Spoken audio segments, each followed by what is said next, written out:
Hello दोस्तों, मेरा नाम ज्योति तिवारी है। हमारा यह चैनल डीजे ज्योति तिवारी।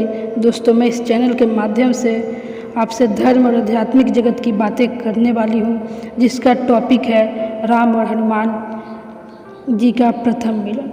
तो आइए दोस्तों, पहले हम कहानी सुनते हैं, फिर बातें करते हैं। मोरल ऑफ लाइफ, इस कहानी से हमें क्या सीख मिलता है। जब कभी भी प्रभु भक्ति की मिसाल दी जाती है, तब सदैव ही निर्विरोध सर्वप्रथम हनुमान जी का नाम लिया जाता है। हनुमान जी सोते जागते, उठते बैठते बस एक ही नाम रटा करते थे, राम राम। किंतु हनुमान जी ने उन्हें सदैव से नहीं देखा था।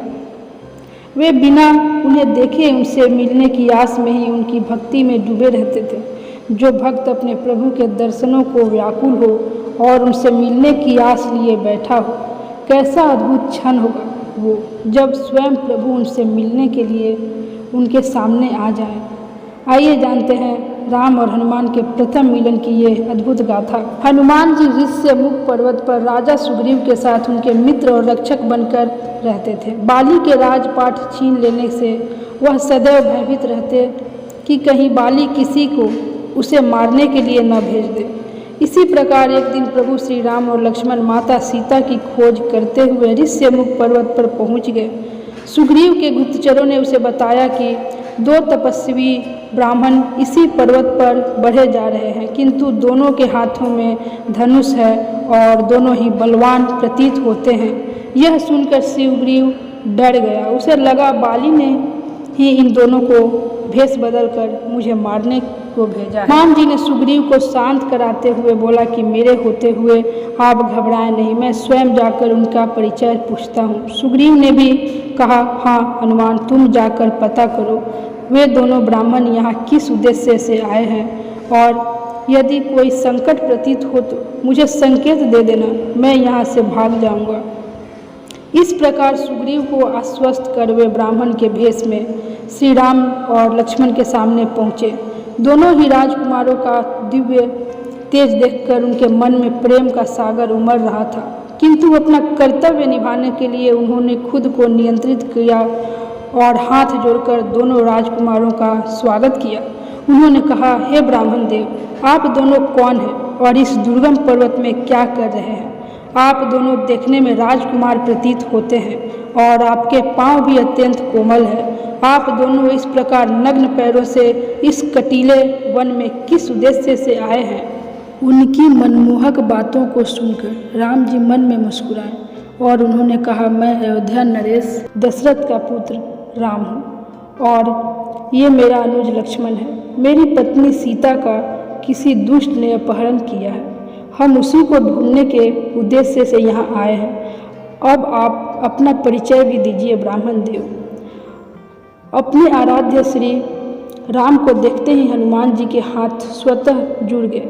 उनका शीश स्वतः झुक गया और उनकी आंखों से अश्रुधारा बहने लगी। वह अपने असल स्वरूप में आए और बोले, प्रभु, मैं आपका सेवक हनुमान हूँ। बचपन से आज तक केवल आपसे मिलने की और आपकी सेवा करने की आस में जी रहा हूँ। मुझे अपना आशीर्वाद देकर मेरे जीवन को सफल बनाइए। प्रभु ने हनुमान जी को आशीर्वाद दिया और उन्हें गले से लगा लिया, क्योंकि जितना हनुमान जी श्री राम से मिलने के लिए आतुर थे, उतना ही श्री राम भी अपने परम भक्त हनुमान से मिलने के लिए बेचैन थे। इस प्रकार वहाँ का वातावरण सुख, करुणा और दिव्यता से भर गया। लक्ष्मण जी भी इस दृश्य को देखकर प्रसन्नता के साथ साथ हैरत में पड़ गए। तो ये थी श्री राम और हनुमान जी की मिलन की गाथा। अब हम सार की बात करते हैं। दोस्तों, भक्त और भगवान के बीच प्रेम का संबंध होता है। जैसे भक्त अपने भगवान के बिना नहीं रह सकता, वैसे ही भगवान भी अपने भक्त के बिना नहीं रह सकते। भगवान को भी व्याकुलता रहती है अपने भक्त से मिलने के लिए, लेकिन भगवान पहले अपने भक्त की परीक्षा लेते हैं कि क्या ये भक्ति के पराकाष्ठा में खरा उतरता है कि नहीं। जैसे आप मिट्टी का घड़ा खरीदते हैं तो पहले उसमें पानी डाल के चेक करते हैं कि कहीं ये फूटा तो नहीं है या कहीं से लीक तो नहीं कर रहा है। उसके बाद आप पूरा संतुष्ट हो जाते हैं, तब घड़ा खरीद लेते हैं। ठीक वैसे ही भगवान भी जांच करते हैं कि क्या मेरा भक्त भक्ति के प्रकाष्ठा में खरा उतरता है कि नहीं। दोस्तों, आप कई बार देखे होंगे जब आप भक्ति के रास्ते पर चलते हैं तो बहुत सी कठिनाइयों का सामना करना पड़ता है। मतलब अचानक कितनी बड़ी बड़ी कठिनाइयाँ हमारे सामने आ जाती है। ऐसे लगता है जैसे हम कठिनाइयों से निकल ही नहीं पाएंगे। दरअसल भगवान उन कठिनाइयों को आपके पास लाकर देखते हैं कि आप क्या करते हैं। आप उन्हें पुकारते हैं या फिर उन्हें छोड़ देते हैं। तो दोस्तों यहीं पे कई लोगों से गलती हो जाती है।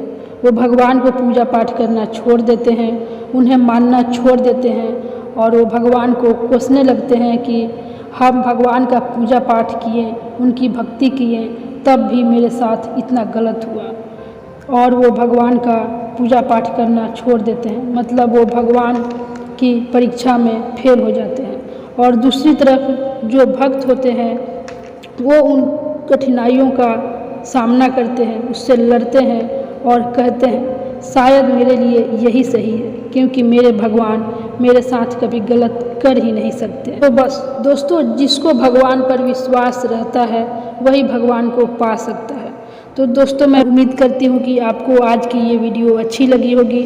ऐसे ही वीडियो देखने के लिए हमारे चैनल डीजे ज्योति तिवारी को ज़रूर सब्सक्राइब कीजिएगा। तब तक मैं आपसे विदा लेती हूँ। दोस्तों, अपना ख्याल रखिएगा, खुश रहिएगा और हमेशा पॉजिटिव रहिएगा।